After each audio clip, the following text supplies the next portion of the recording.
Sistem pengelolaan dan penyediaan air minum bagi warga merupakan tanggung jawab pemerintah Kota Banda Aceh. Untuk itu, pada tahun 1975, dibentuklah PDAM Tirta Daroy sebagai satu-satunya perusahaan daerah penyedia air bersih untuk kebutuhan warga.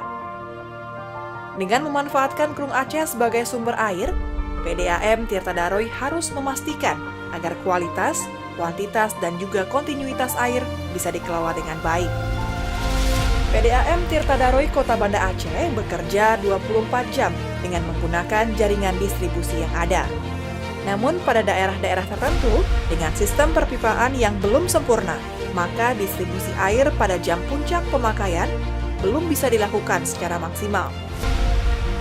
Banyaknya sambungan liar, masih belum optimalnya sistem perpipaan, dan kualitas SDM serta pengembangan sumber air baku merupakan permasalahan utama yang perlu segera diselesaikan.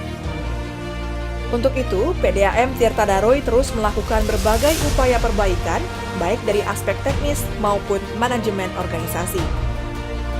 Perbaikan kualitas dan kesejahteraan karyawan terus ditingkatkan, sementara perencanaan teknis dan perbaikan sistem operasional juga terus dioptimalkan. Namun, kinerja PDAM Tirta Daroy bukanlah tanpa capaian. Saat ini kualitas layanannya termasuk yang terbaik dari 23 kabupaten kota di Provinsi Aceh. Bahkan atas kinerja PDAM Tirta Daroy, Kota Banda Aceh bersama 17 kabupaten kota lainnya terpilih untuk ikut serta di dalam program 100 yang merupakan program pemerintah pusat dalam penanganan air minum, kawasan kumuh, dan sanitasi. Saat ini, tingkat persentase layanan berdasarkan kualitas air telah mencapai 85%.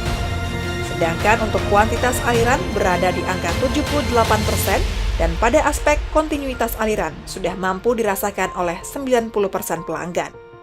Meningkatnya pertumbuhan penduduk dan pesatnya pembangunan kota mendorong PDAM Tirta Daroy untuk terus memberikan pelayanan terbaik kepada masyarakat. Namun, upaya ini perlu dukungan dan komitmen kita bersama demi terus mengalirnya air yang berkualitas untuk pembangunan kota yang cerdas.